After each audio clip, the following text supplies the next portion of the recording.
students, you are welcome to today's facilitation video, and this is ISL113 Quranic Ethics. In continuation of our last lecture, we want to look at some other things that have to do with morality according to the Quranic precepts. So today we want to look at family. Family is very important. Yes, family.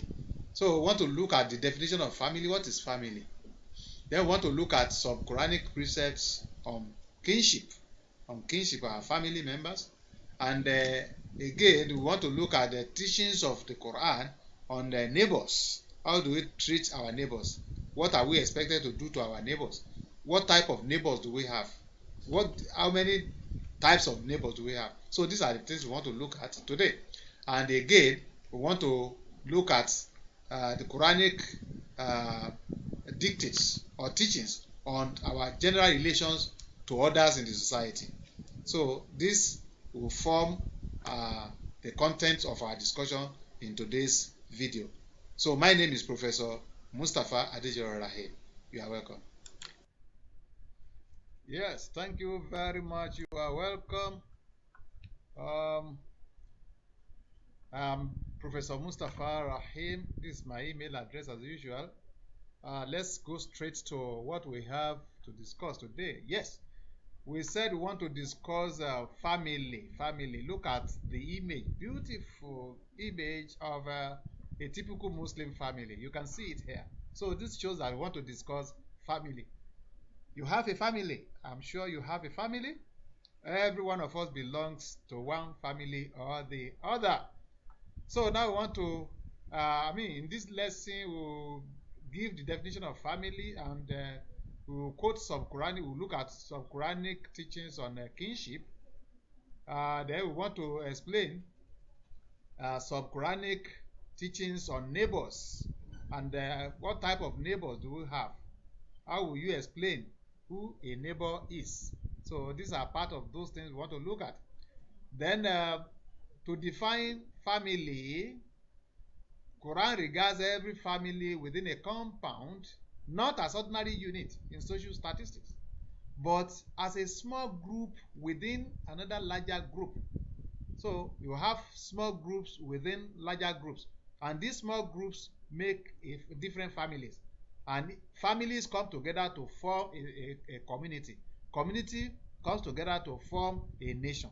So that is how we grow and how we form a nation, from family to community to maybe a nation, and it forms the whole world. So each family is seen as a miniature, that is, as a representation of the larger society. That is the definition given by Paramole to family. So, and to make a family, you have marriage between a male and a female, at least a male and a female. Then it's from them that will have children. Then that one will form a whole family. So as we saw in the picture that the image we showed earlier on. So it is the correct form of relationship. That is, marriage is the correct form of relationship between a man and a woman, and that is the foundation of every family. So therefore, the full responsibilities in marriage are undertaken by both male and female, both the husband and the wife. That is the definition of Maududi. So we have some roles and authority that are given to the man within the family as the head of family. The Quran says, "Ar-rijalu qawwamuna 'ala an-nisa." That is, men are put in position of authority within the family. So the Quran expects the wife to obey and look after the comfort and well-being of the members of the family, both the husband and the children, including herself. So it is the duty of the woman to take care of the husband and the children. So the Quran also expects the children to respect their parents. So these are the teachings of Islam that has to do with morality. So the Quran admonishes Muslims to be kind to the kinsmen, that is, members of your family, those that make members of your family. So anyone who disregards the members of his family has become a transgressor in the eyes of Islam. So we have what we call Silatul Rahim.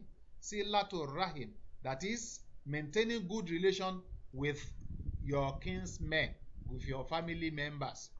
So the Quran also says that he who violates the rights, hadith of the Prophet always says, whoever violates the rights of kinsmen and show no respect to them will not go to heaven.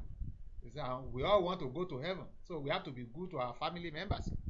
So we have different types of neighbors according to the Quran. We have some neighbors who are your relation, that is, they are your family member, maybe through marriage relation or blood relation.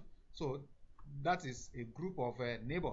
Then another one, we have alien neighbor. We have some neighbors that are strange. Maybe they are far from you. They are not within your family member. They are not your family members. So you have to be good to them too. And the other one is what we call casual or temporary neighbor, like the people you work with in your offices, the people you meet in the market. You just meet casually, then you disperse. So you have to be good to every one of them. That is the teaching of the Quran. Whatever kind of neighbor you have among the three, you have to be good to them. Maybe your immediate family members, or those that are strangers, but they form part of your neighbor. You have to be good to them too. Then those that you just meet casually, maybe in the office or in your place of work or wherever. So you have to be good to every one of them.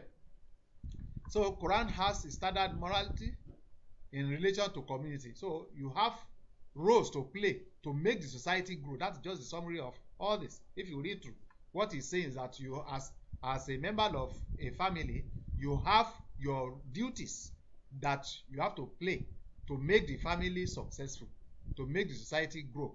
So, and the Prophet says you should help the distressed, you should feed the hungry people, and you should visit the sick ones, and you try to relieve those in captivity, so that they will be free too. So this makes somebody to be a complete Muslim according to the teachings of Islam. So summarily, we have looked at the various definitions of family, and we look at some Quranic teachings on our kinship, on our members of our family and our relations. Then the Quran also discusses on neighbors, how we should do with our neighbors, maybe your immediate neighbors or those that are far from you. So these are the things that we have discussed, and when you go through your course material, you will see all these things in details. So we have been able to do all this, and I believe that you have really enjoyed the little we have discussed here. So if that is the case, let us meet again in the next lesson. Thank you. God bless you.